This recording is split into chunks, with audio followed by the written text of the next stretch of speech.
Dans cette vidéo, vous allez apprendre à utiliser les énumérations en Swift. Salut, je m'appelle Quentin et sur cette chaîne YouTube, je vous partage énormément de valeurs et de tutoriels pour apprendre le développement iOS et réussir à publier votre première application sur l'App Store en quelques mois seulement. Alors, qu'est-ce qu'une énumération?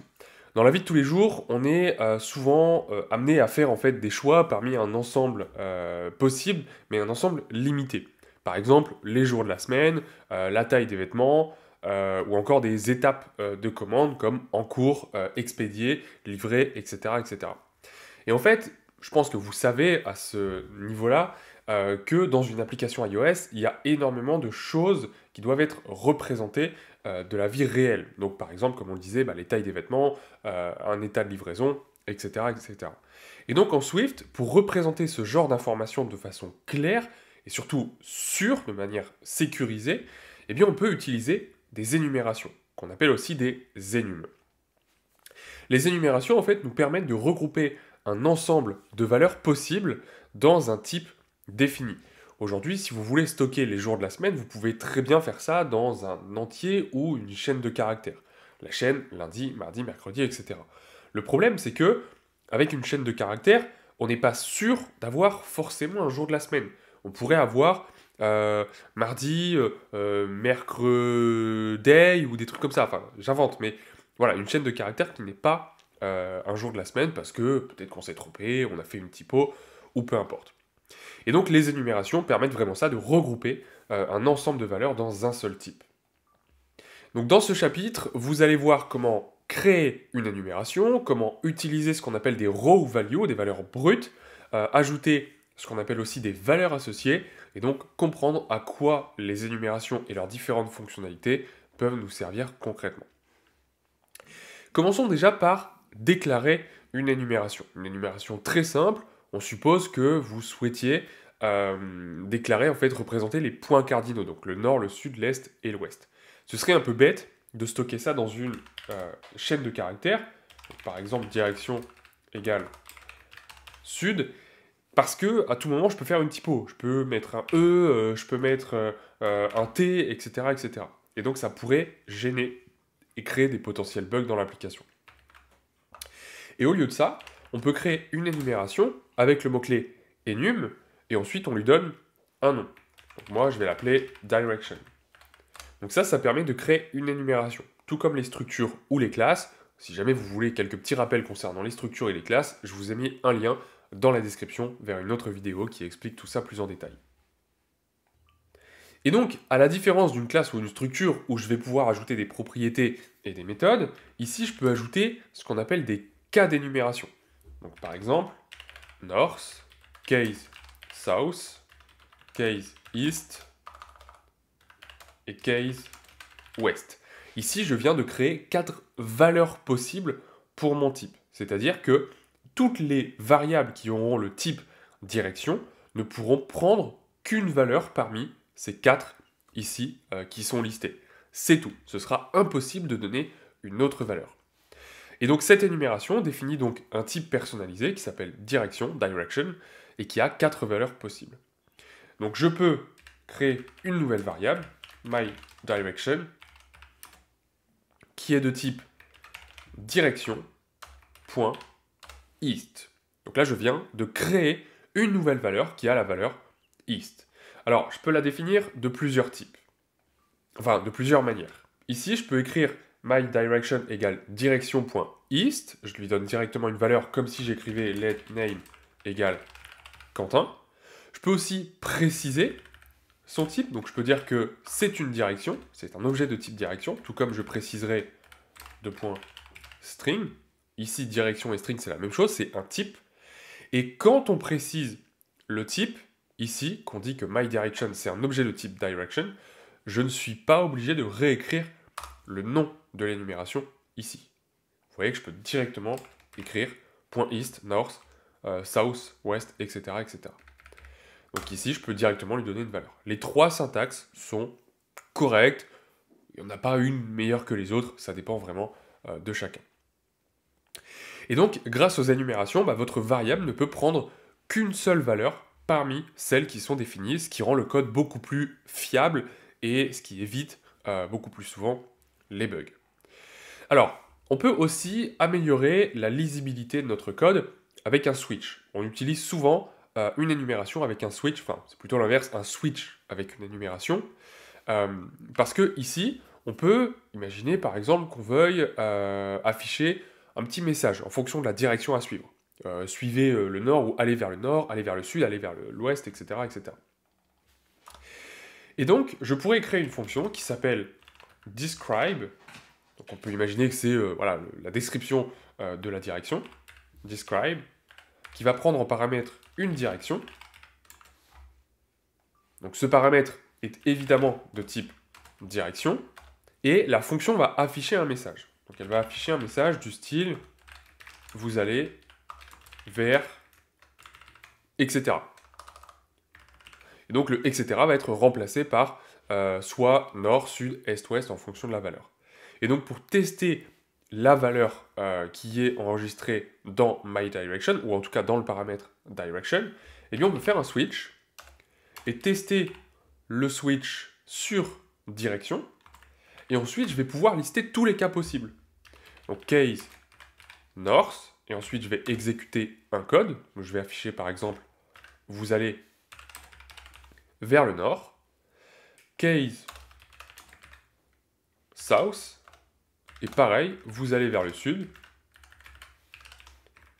et je peux lister comme ça tous les cas possibles de mon énumération. Donc j'en ai 4.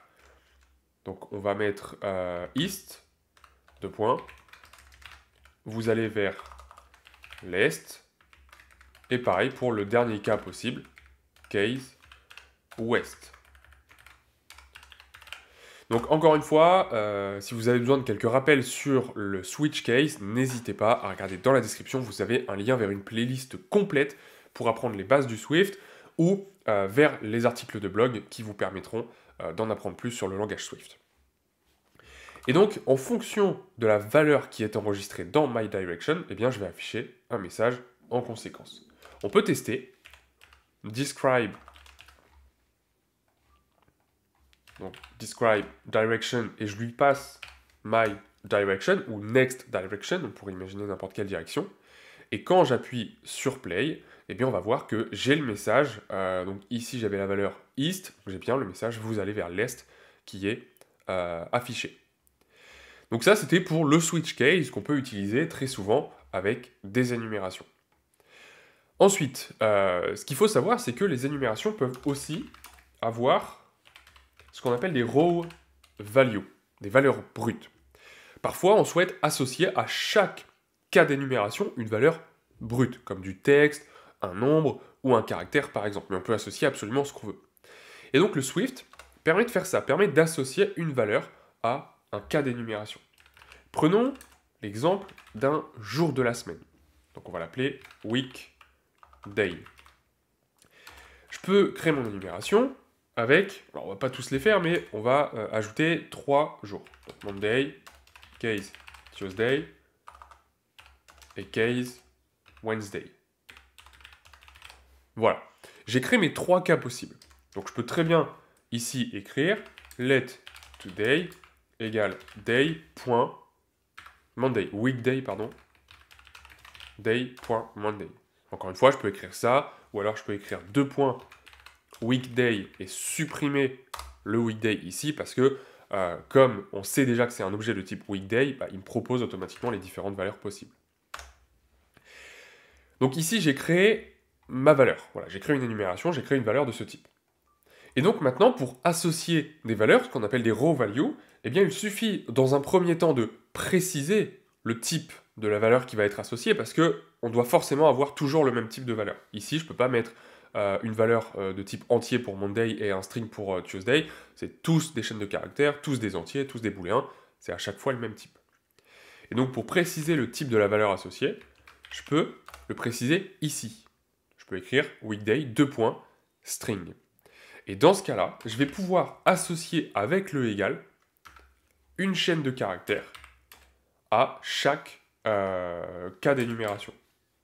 Donc par exemple, je peux ajouter, alors voilà, il me le complète automatiquement, c'est cool, je peux ajouter directement le nom du jour en français, par exemple. Ou je peux ajouter des indices, par exemple. J'aurais pu ajouter une row value de type int et écrire ici égale 1, 2, 3, 4, etc.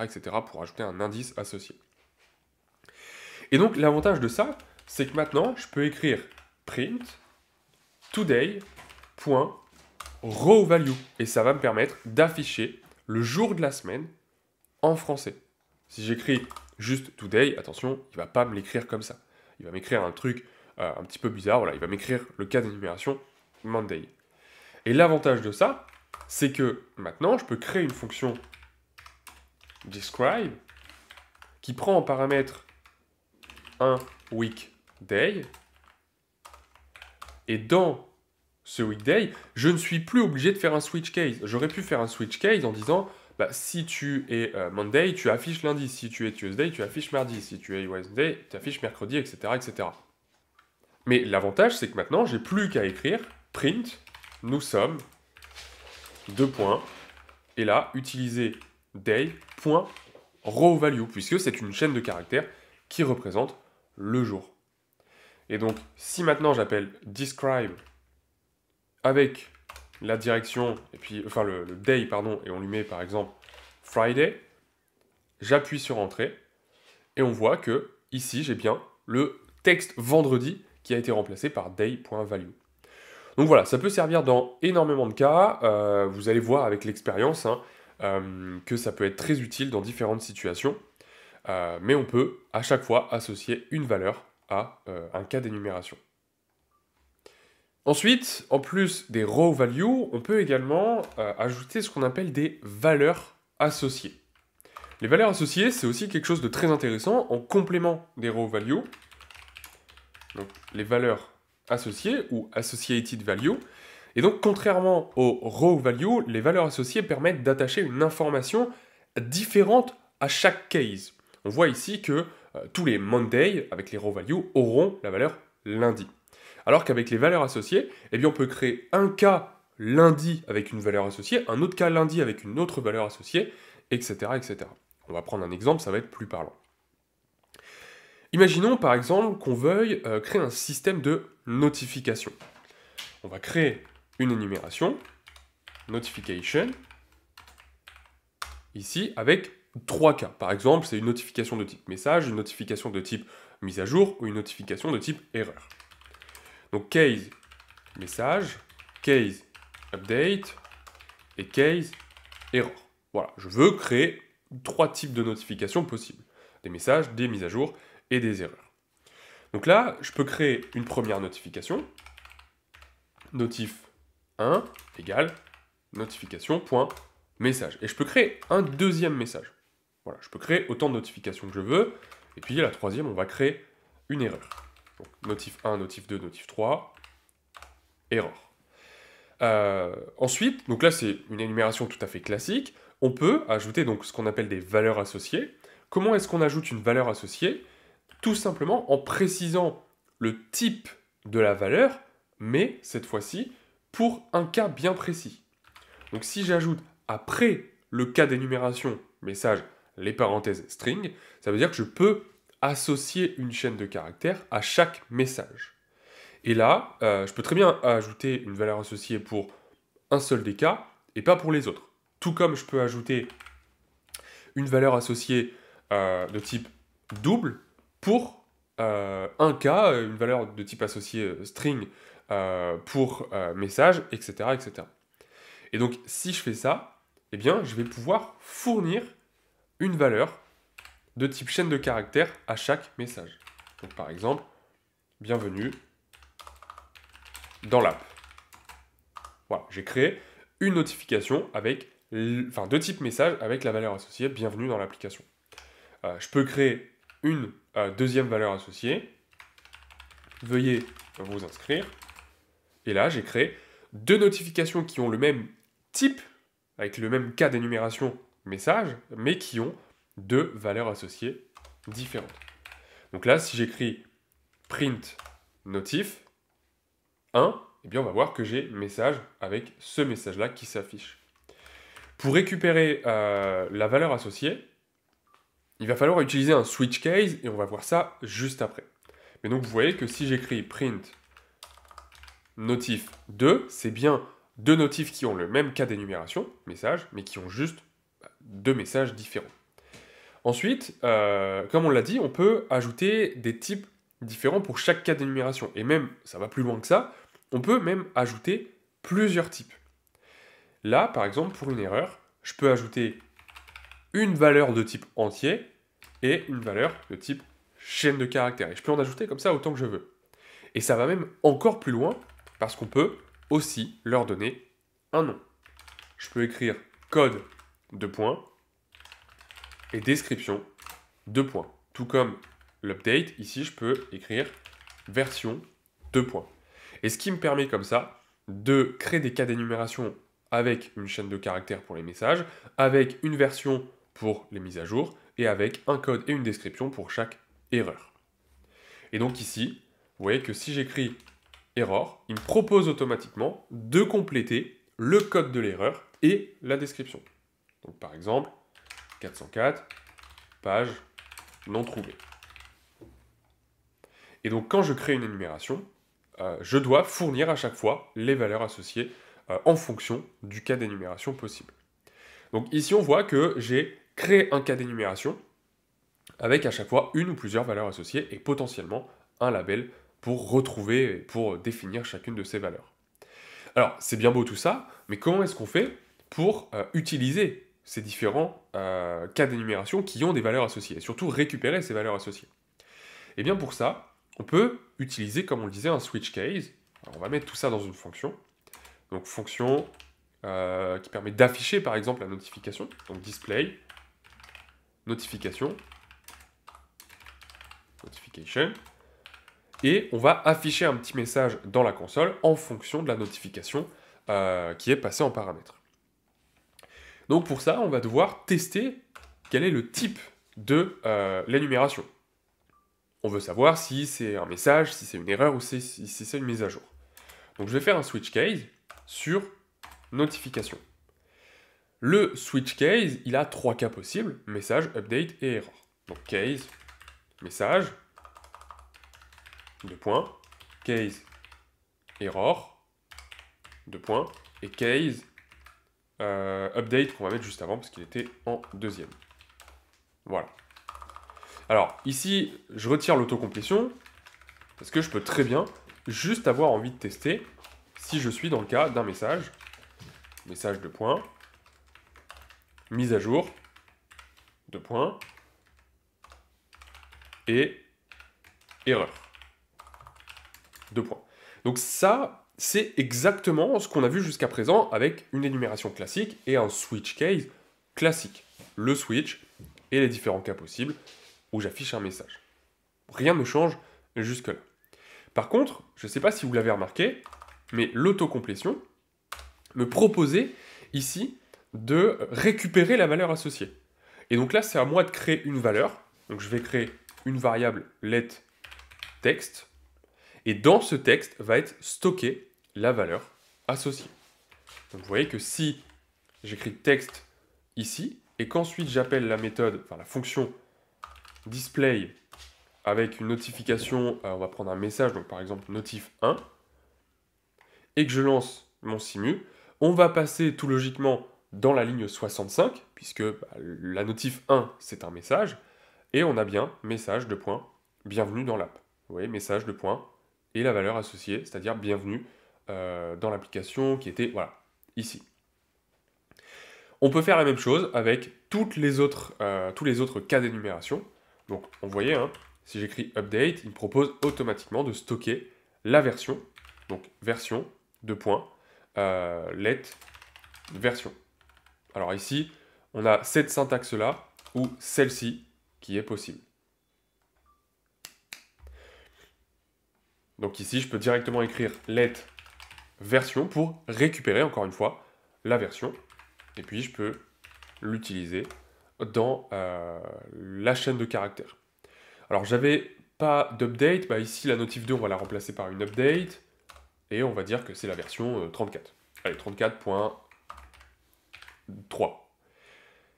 Ensuite, je lui passe la notif 2 en paramètre. Et on va voir que j'ai bien mise à jour de point 34,3 qui s'affiche.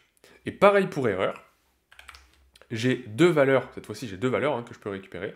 Donc let code, virgule let description. Je récupère mes deux valeurs. Et donc là, je peux écrire par exemple, entre crochets, le code et la description. Et donc vous allez voir que cette fois-ci, si je lui passe en paramètre une notification de type error, on va passer dans la ligne 69 et afficher le code et la description. Voilà, erreur 404, page non trouvée. Donc voilà à quoi peuvent servir les valeurs associées et plus généralement les énumérations. Ça permet vraiment de structurer votre code et d'associer des valeurs, soit avec les raw values, soit avec les valeurs associées. On va prendre un exemple pour essayer de récapituler tout ça. Donc je vais retirer le tout. Encore une fois, n'hésitez pas à regarder dans la description si vous voulez avoir le code source. Vous avez un lien vers les articles de blog et donc l'article de blog associé à cette vidéo si vous voulez avoir tout le code source qui a été utilisé dans cette vidéo. Alors, on va prendre un exemple concret qui va résumer un petit peu tout ce qu'on a vu concernant l'état d'une commande. On peut imaginer que notre application permette de livrer des colis. Et donc, pour ça, je peux créer une énumération qui s'appelle order status. L'énumération order status va indiquer l'état d'une commande et on peut avoir trois cas possibles. Case out for delivery, quand elle est en cours de livraison. Case delivered et case cancelled. Voilà, par exemple, la commande a été annulée. Je peux également ajouter différentes valeurs associées, donc on peut imaginer que pour le out for delivery, je veux une valeur associée qui est dans combien de temps j'arrive. Donc par exemple, ETA, Estimated Time Arrival, qui est un entier. On peut dire que pour delivered, j'ai pas besoin de valeur associée parce que, bon bah voilà, un petit E, une fois que la commande est livrée, j'ai pas besoin de valeur associée. Et pour cancelled, on peut ajouter une raison avec un petit message du style la porte était inaccessible, le client était absent, etc., etc. Et donc je peux créer un order de type order status qui est égal à out for delivery et un temps d'arrivée estimé à 10 minutes par exemple. Et donc comme ça, je peux modifier par exemple ma commande et au bout de 10 minutes ou au bout de, une fois que la livraison a été faite, order égale delivered par exemple. Et donc après, je peux créer une fonction qui affiche un message en fonction de l'état de la livraison, en mode en cours de livraison, temps d'estimer à 10 minutes, etc., etc. Donc voilà, pour les énumérations, c'est vraiment un outil qui est extrêmement puissant en Swift et qui permet de modéliser un choix limité, de gérer des états ou encore d'associer des données à une situation particulière. Donc dans ce chapitre, on a appris à créer une énumération simple, utiliser ce qu'on appelle des raw values pour stocker des valeurs fixes à chaque cas d'énumération, manipuler des valeurs associées pour enrichir vos cas d'énumération et combiner tout ça avec un ou plusieurs switches pour créer de la logique qui utilise justement les énumérations. Donc voilà, si cette vidéo vous a plu et vous a aidé, n'hésitez pas à lâcher un gros pouce bleu et à vous abonner si ce n'est pas déjà fait. Et nous, on se dit à très bientôt dans une nouvelle vidéo.